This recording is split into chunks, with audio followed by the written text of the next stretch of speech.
All right, everybody. So what's going on today? We have a 2008 Chevrolet Suburban here.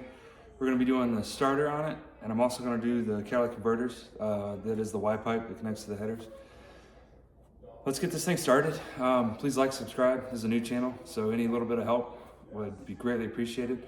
Again, thank y'all so much. If you have any questions, please feel free to leave a comment. Any concerns, anything you think I could do better. I do have microphones coming. I know I'm kind of hard to hear. Just my phone recording right now. So once I get those microphones, you'll be able to hear me a little better. But other than that, let's get this thing moving. So what we got here today is a 2008 Chevrolet Suburban. We're going to be replacing the starter and some catalytic converters. I'm going to get this battery loose.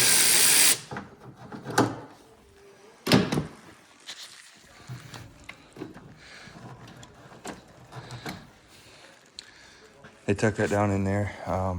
The older ones are actually sitting up here in the air boxes back here. A little bit easier. You do want to make sure it's fully disconnected or you'll be throwing sparks when you get that starter loose.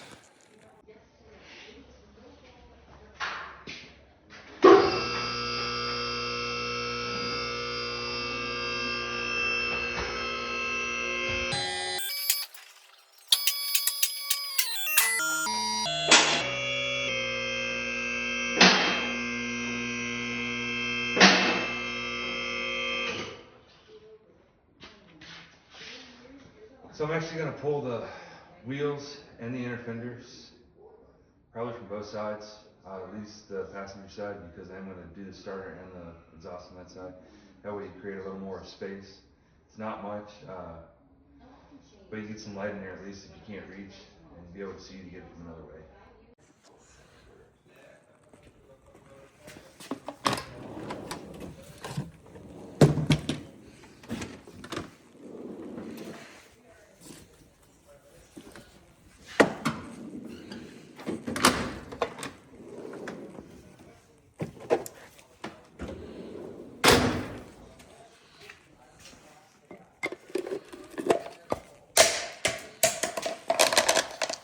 Oh, you don't want that to happen.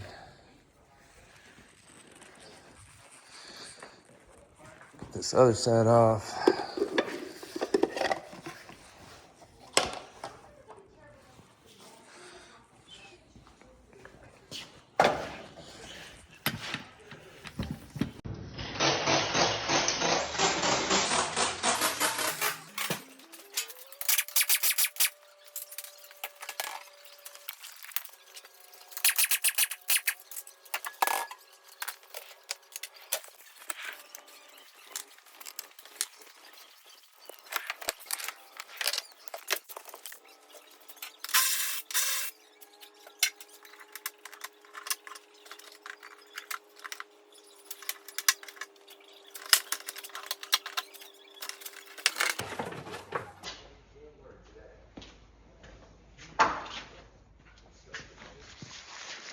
Bring y'all up in here, that way you can see.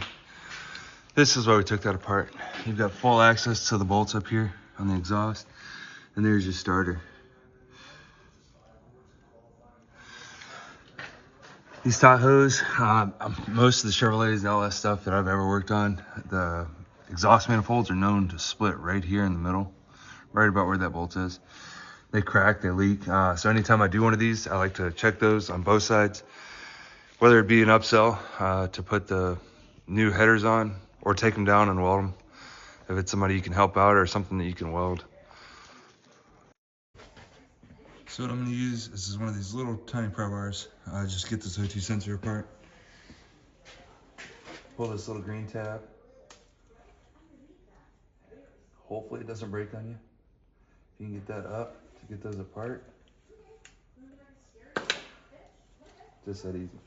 A lot of times those tabs will break clean off. You can heat them up and that'll help a whole lot. Normally just a little screwdriver will help you get it out. Get this O2 sensor out of here.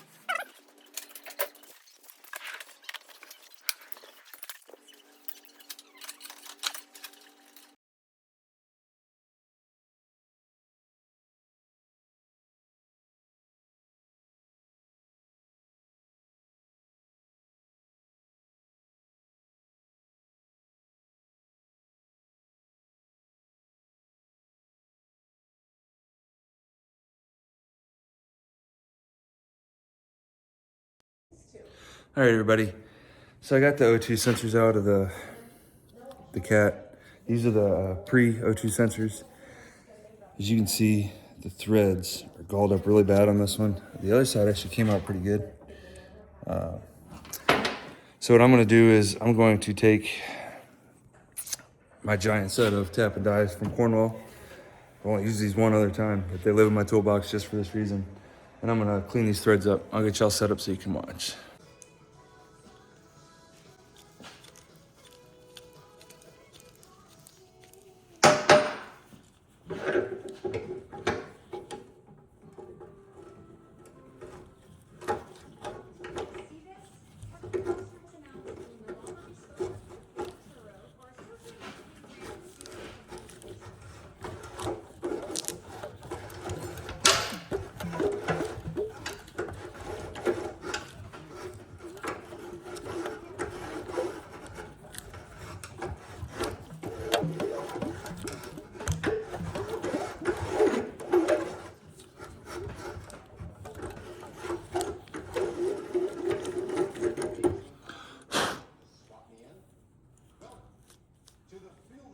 So if anybody needs to know, it was an M18 by 1.5. If you don't have a giant set and just need to buy one tap or a chase or a die, whatever you need.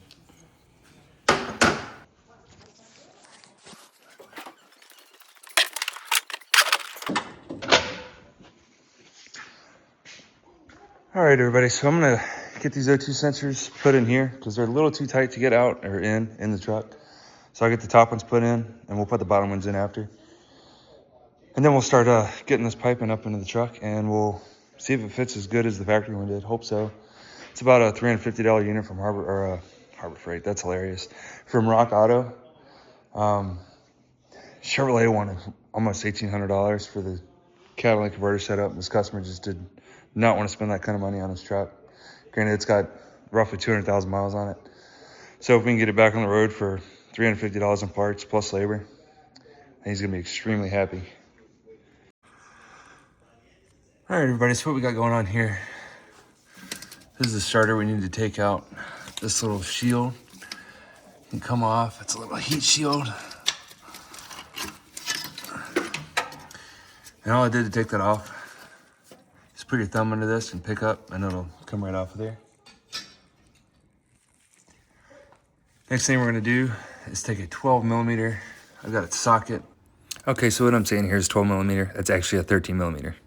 On a little ratchet.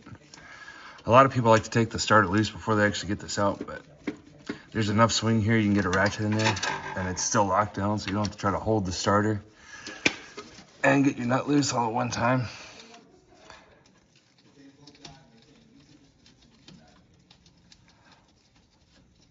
And this is a direct 12-volt cable, so make sure your battery is unhooked. Otherwise, you'll be throwing sparks and anything that has a ground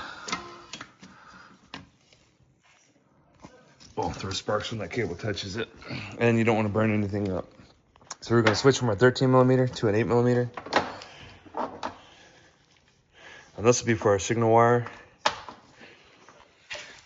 It actually gives the signal to the starter from the key. And this one just goes right on this top little post up here.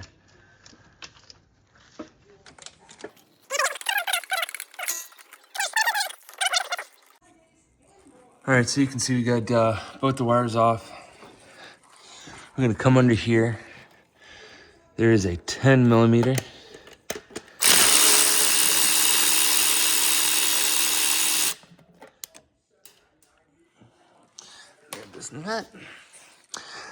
That 10mm was for this little dust shield here.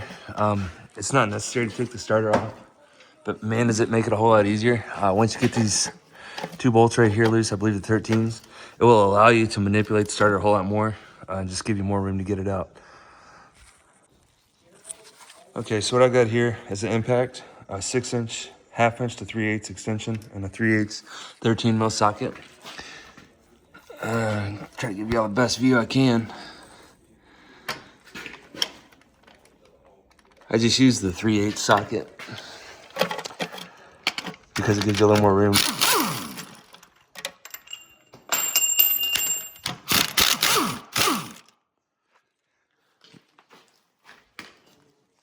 And that's it as far as the starter bolts. Since we've got the wires loose up top, we can just finagle the starter out of here.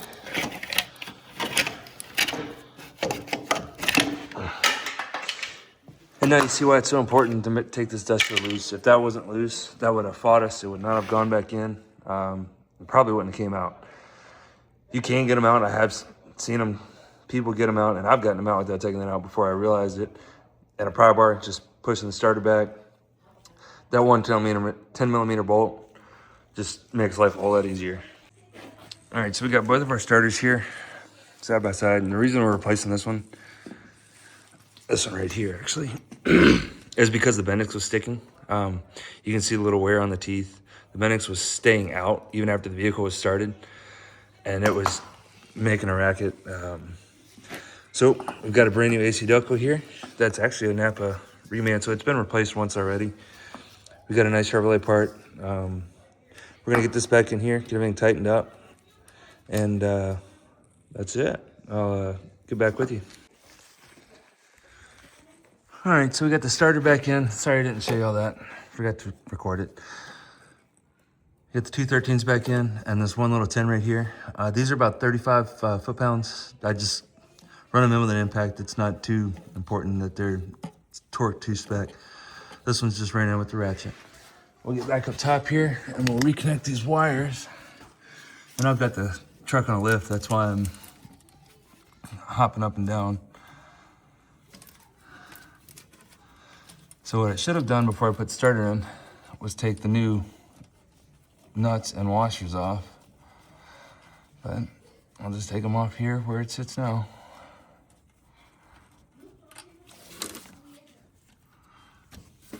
And it's still a 13 and an 8 millimeter. And the little 8 millimeter is so tight I'm gonna have to get a ratchet to knock that one loose off the starter.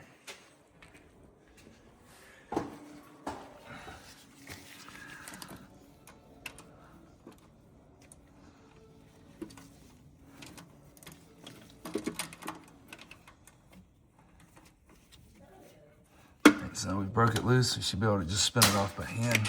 Just drop my ratchet. My socket went flying. That'll be fun to find because that is a little socket. All right. Trying to do this with my left hand so I can hold y'all up with my right hand. And it's fighting me a little bit. We got it now.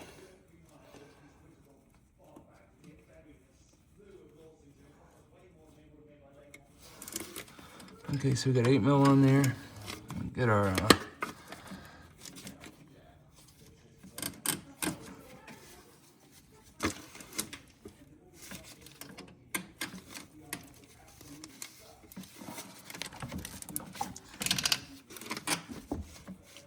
our 12 mil on there, or 13, I'm sorry.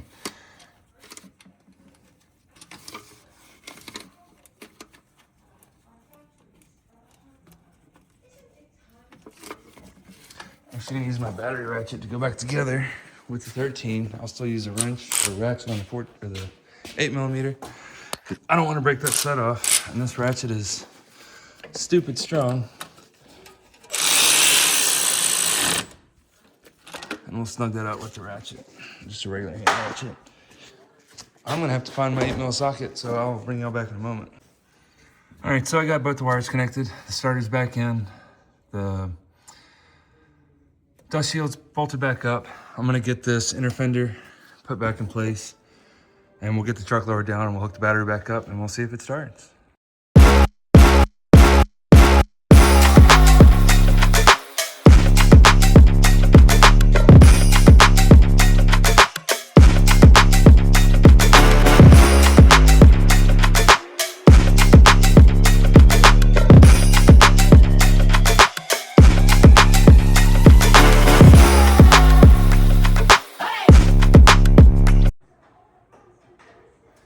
All right, everybody, so we're out of parts. Means everything's back together, wheels are on. I'm gonna raise the hood back up and get the battery connected, and we'll see if this thing starts. All right.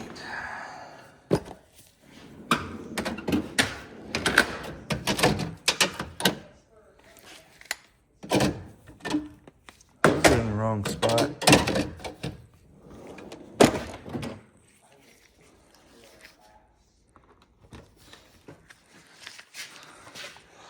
Let's get this 10 tightened back down on this ground post. If I can get it. Man, they bury it down in there. All right, so we got a swivel 10 on a stick. Ground is tight. Let's see what happens.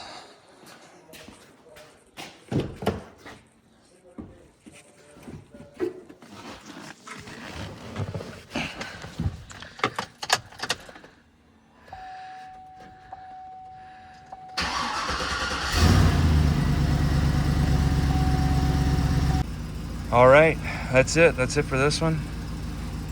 Thank you all. Please subscribe. Please like anything as a new channel. I just appreciate it. Thank you.